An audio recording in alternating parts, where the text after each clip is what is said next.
See what he can do in the midst of unbelievers, on the leading edge with his word, his power, his grace, and his mercy. For God's sakes, we're Lutheran. This is what we know. Wittenberg Project, like, comment, subscribe.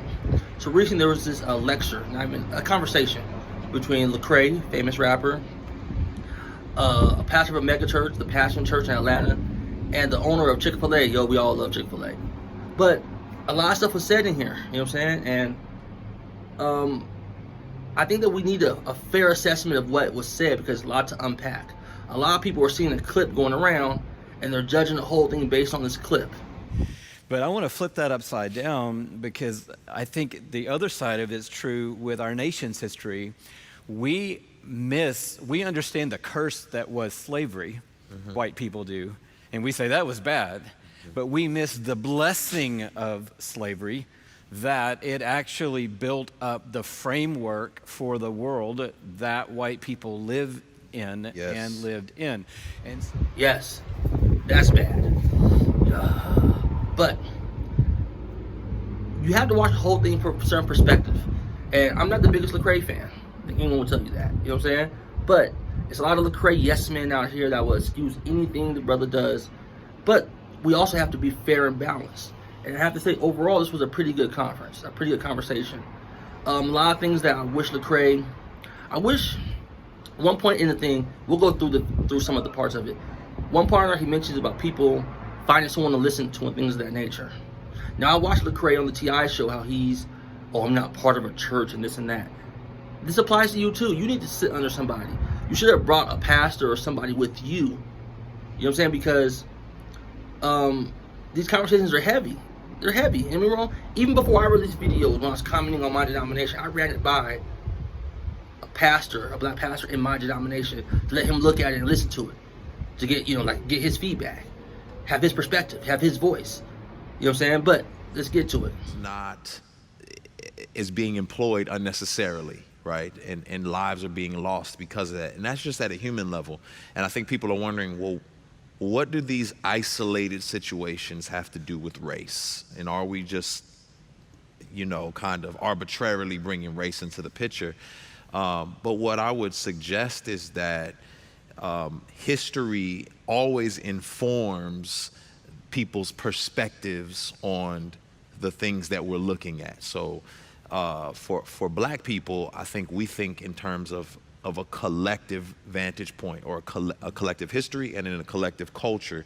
I don't know if my white brothers and sisters would go to a restaurant and see a white person kind of acting crazy and think, oh, what are we doing? I think they would say, what is he doing? But for black people, if we go into a restaurant and we see a black person acting crazy, there's a sense in us that says, man, what are we doing?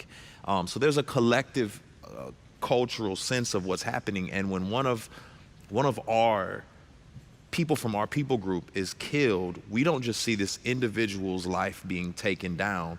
We see a historical narrative of this happening again and again and again and again, whether the media's covered it or whether it hasn't been covered.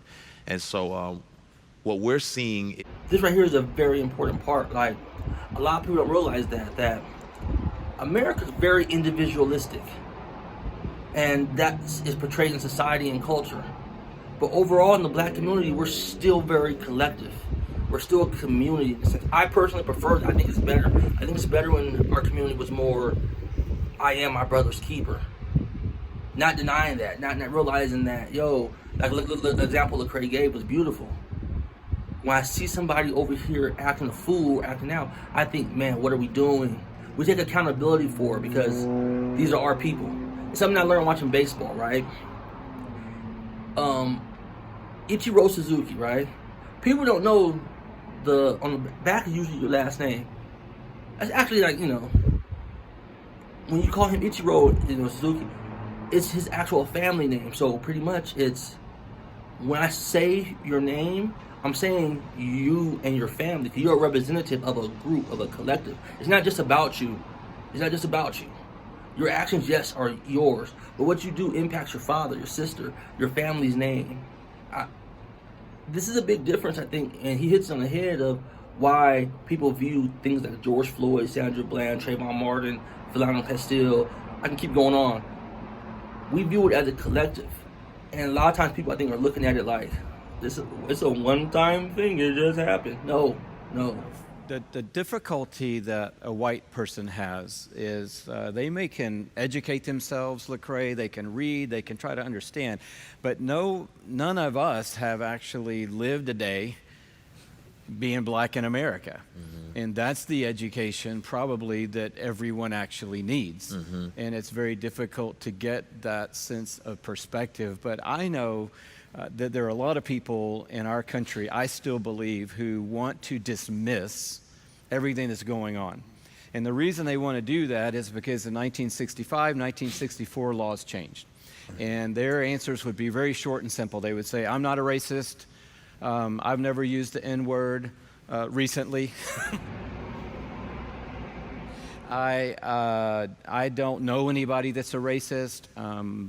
My coworker is black. My boss is black. I went to college with a friend who was black. Black people own businesses. Black people are the mayors of our city.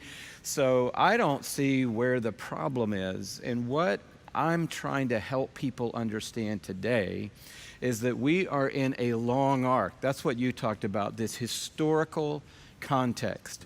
And if you don't know the math, let me give you the math today. 345 years in America of sanctioned, morally approved oppression of black people, dehumanization of black people, the use of free labor of black people, slavery in America, from the 1600s all the way up until the Civil War. We had to fight a war in this country because this...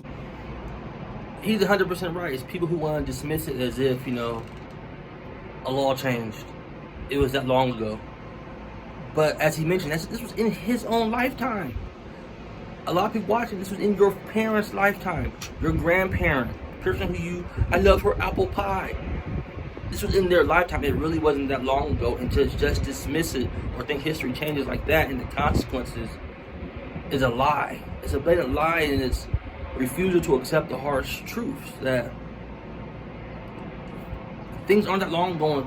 We still need to focus on these issues and things need to get addressed. The church do is say, okay, this is not the way things are supposed to be. We need to be on the forefront of altering things. The church has done so much in terms of the water crisis, so much in terms of the End It movement and sex trafficking, and 345 years, 89 years of slavery, 89 years of Jim Crow, and the church has said, well, it's over. What's our role here? When, in fact, this is one of the most beautiful opportunities for the church to become the hands and feet of doing something profound in society and in culture. Lou, you mentioned the word moment, and I think we have to recognize we are in a very special moment right now, that the answer is not for this just to go off the radar screen, to go back to talking about COVID-19, to talk about world peace, environment, whatever else. Politics is going to be coming up here this fall. I believe if we miss this moment, we have failed in our microwave society, how we switch topics, we change things all the time. Like, we can't even... Music. A song is hot for literally a day and a half, maybe 2 or 3 days. Move on to the next one. I know it's a small example, but think about it. Back in the day, before music was instantaneous, media was instantaneous, news was instantaneous, we could focus on something and address something. The owner of Chick-fil-A is 100% right. This is a time where let's not just move on, go back to COVID-19 talk. Let's not just move on, go back to world climate change and things of that nature. Let's address this. Let's take the time and address this. This next part's the real cringe part that everybody's talking about. I feel like on the inside of the church, we're fighting this historical context you talk about. In other words, we love the blessing of the cross, but we don't love to sit in it and realize this is what God's asking me to do, to die to myself and to live for Him, whatever context that's going to look like for me. But I want to flip that upside down, because I think the other side of it is true with our nation's history. We understand the curse that was slavery, white people do, and we say that was bad, but we miss the blessing of slavery, that it actually built up the framework for the world that white people live in Yes. and lived in. And It's a privilege to even be able to try to word it as a blessing. And it's offensive, to be honest with you. You know this structurally hurt and harmed a whole demographic of people. For, as you mentioned, 300 plus years when you count Jim Crow and things of that nature. No, we're not going to call it white blessing. You develop this privilege, this head start, this unfairness, all this stuff that enabled you to have this privilege. We're not sugarcoating it or wording it nice not to hurt people's a feelings. lot of people call this white privilege, and when you say those two words, it just is like a fuse goes off for a lot of white people because they don't want somebody telling them to check their privilege. And so I know that you and I both have struggled in these days with, hey, if the phrase is the trip up, let's get over the phrase and let's get down to the heart. Sure. Let's get down to what then do you want to call it. And I think maybe a great thing for me is to call it white blessing, that I'm living in the blessing of the curse that happened generationally that allowed me to. My take is this. It's a privilege to be able, Lecrae kind of touches on it, but he kind of dances a little bit. It's a privilege to even be able to try to word it as a blessing. And it's offensive, to be honest with you. You know, I don't believe in saying it harshly like some people when they say whiteness is evil. No, now you're just trying to be offensive. I'm sorry, that's not okay. But we're not going to take words like white privilege and make it sound like, oh, white blessing. I was blessed because we were oppressed. And I'm sorry for my blessing. No, get that out of here. That's trash. No, we're not doing that. We can acknowledge it is a privilege. Your family, your historic people being able to travel here from other country and lift yourself up by the bootstraps, aka you were able to get jobs we weren't. You were able to, a perfect example was made. James Baldwin said this. I remember, for example, when the ex-Attorney General, Mr. Robert Kennedy, said that it was conceivable that in 40 years in America we might have a Negro president. And that sounded like a very emancipated statement, I suppose, to white people. They were not in Harlem when this statement was first heard, and did not hear, and possibly will never hear, the laughter and the bitterness and the scorn with which the statement was greeted. From the point of view of the man in the Harlem barbershop, Bobby Kennedy only got here yesterday. And now he's already on his way to the presidency. We've been here for 400 years, and now he tells us that maybe in 40 years, if you're good, we may let you become president. What is dangerous here? I mentioned one day there'll be a black president if you guys blah, blah, blah. And when you really look at it, you're like, whoa, what? Bro, we've been here in America longer than you. How are you going to tell us one day we'll have a black president? Your family got here after us. Even the whole notion of this, how you had access to, your family had access to grow and reach this ceiling to become president is something we weren't offered. But I've said to our church, Lecrae, a few weeks ago, when I was born, the day I was born on Boulevard at Georgia Baptist Hospital in 1958, black people did not have equal rights in this city. Not my grandparents' lifetime or their lifetime, in my lifetime. This is right now what we're talking about today. And call it what you want, Dan. I think the issue begins with a white person saying, I want to try to put myself in somebody else's shoes. And I find it's far easier to dismiss it all by saying, you know, that's not me, that doesn't reflect me, and I just went through diversity training at my job for the last 4 days, and so that's all we hear. That's not blessing. But even the idea that you have the ability to dismiss is a privilege. Exactly. Right? Like you have the ability to not think about it. I cannot change my skin tone. I cannot live another day without recognizing my blackness, right? As soon as I, drive into a Wyoming gas station, or not a gas station, a Wyoming grocery store looking for some products for my hair, they're not going to be there. And once again, I'm reminded, oh, I'm black. This is why I said Lecrae kind of danced around it. Like, he tried to address it a little bit with privilege. No. This is like, saying somebody, the day she lost her virginity. No, you mean the day she was raped? No, we're not gonna sugarcoat it. You know what I'm saying? We're not gonna talk about it in glossary terms to make someone feel nice. No. Like, he should have opposed it more. And this is why sometimes I say he should have brought one of his elders with him.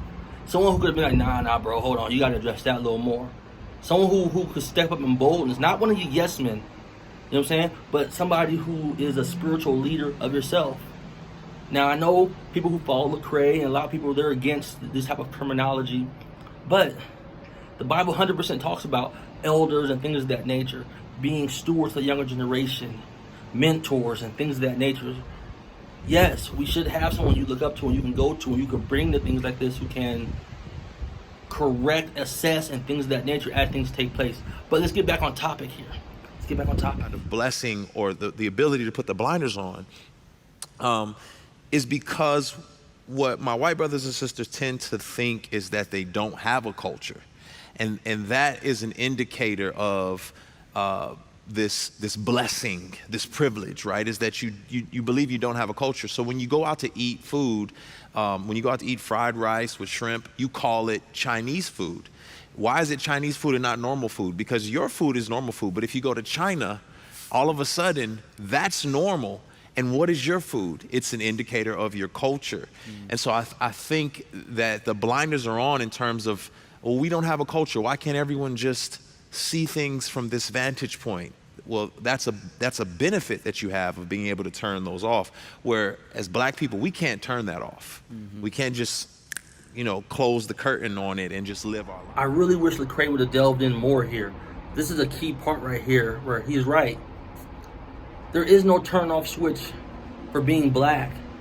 Like he mentioned, for white people in America, hamburger and fries is just food. Gumbo and things, that's soul food, that's black food. You know what I'm saying? Pasta, that's Italian food. That's German food, that's Chinese food. And then when you go to China, that's just their regular food. They have their own norm.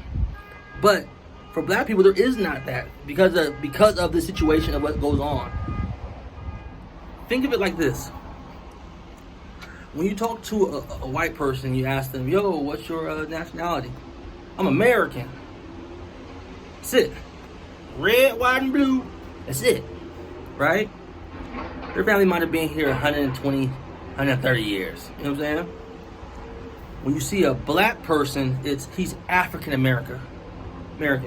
I ain't been in Africa a day in my life.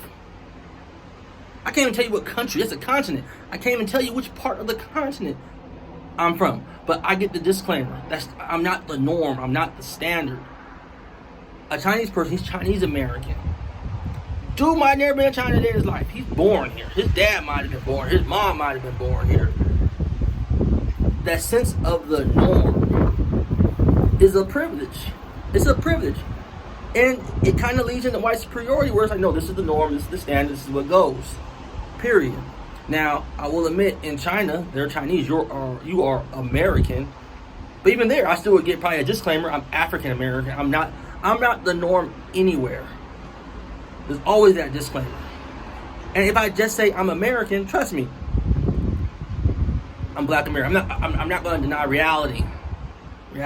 And that's part of this ingrained privilege that we have to realize that I wish you would have delved into more on this key point right here. Putting, for my white brothers and sisters to put themselves in positions where they have to learn from their black brothers and sisters, where they have to find people in leadership that they have to say, this is the voice that I've got to listen to because I don't know. And I've got to be okay with saying, I don't know. I've got to be okay with saying that though the world inundates me with my perspectives, because a lot of times our cultural narratives can guise themselves in the form of righteousness. You'll think you're right because everything else around you seems to agree with your perspective. Yeah. And God has the right to critique that. God has the right to say, no, I can critique that. The Roman Empire was everywhere. Doesn't mean it was the right perspective or the right way to see things. And so I think taking the time to listen to your black brothers and sisters would be helpful. Another thing, people do need to have a black person or a black leader or someone in not even just black, as someone who's a part of the struggle that you're trying to learn about, and listen to them and hear what they have to say. I kind of would phrase it a little differently than we see here, because if you say just you need to find a black person, a lot of times people go quote their favorite black person that agrees with everything they say, and it's just an echo chamber. They'll go grab, I mean, I'm not throwing names out there, but they'll go, oh, I agree with these guys, and they always quote Bodie Bachman when black things happen. I'm going to go listen to Bodie. You're just going to an echo chamber, you know? Or, yeah, I think black people don't need it. I think black people, the black church is lost. Let me go listen to Daryl Harrelson. He never has anything good to say about black people. Then they'll go listen to him. It's like, yeah, tell those blackies, you know, because he's like that. Like, no, you need to go listen to somebody from the other side, or someone who's respected as a solid, neutral, I won't say neutral, but a solid figure on the other side that's not considered far extreme, and hear what they have to say and see if they make some points, and you at least can understand that side of it. Majority of white people are willing to observe something that I've come to appreciate recently called Miles' Law. And Miles' Law says this, that where you stand is predicated on where you sit. And so wherever you've sat in life, whether you know it or not, is going to inform where you end up standing in life. And for me to recognize where I have been able to sit as a white person in America does inform where I stand. And if I can't do the work to try to understand where you sit and how that informs where you stand, then we're really not going to be able, I don't think, to move this forward, because injustice is about the system. He's right. We totally need to be able to see where our neighbor's coming from and put ourselves in their shoes. This next part, we don't need antics. We don't need antics. So I'm not going to show this part, but notice the brush.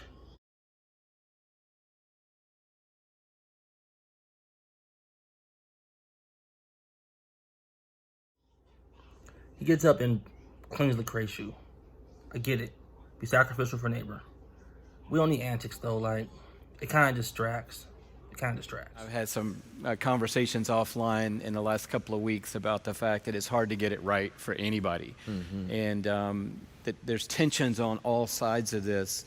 And I feel like even sometimes, Lecrae and Dan, when you put the focus back on Jesus as the solution, some people are like, hey, you're taking the focus off the problem. The problem is injustice in the system, and it's racism in the heart. So let's don't just, Jesus is Lord and the gospel needs to go forward. But this part has been controversial to some people. I don't get why. I kind of get why. Yes, you have to focus on the issue of police brutality and racism. We have to address that. We address it and we point to Jesus, because he's the person who's going to soften that racist person's heart. I think without talking about Jesus, somewhere at the end of the day, I made a statement, and some people didn't like that either, but I said, I think we should march in the streets. Some people didn't like that. But then I said, but if Jesus isn't at the end of the street you're marching on, then there isn't ultimately going to be the best sense of peace for all of us. Peace with ourselves, peace with God. And I had a burden. You know what I'm saying? Like, it has to be there. A lot of times they say that and they're just preaching to the crowd that's mad. So it is a nuance. You have to march and walk out.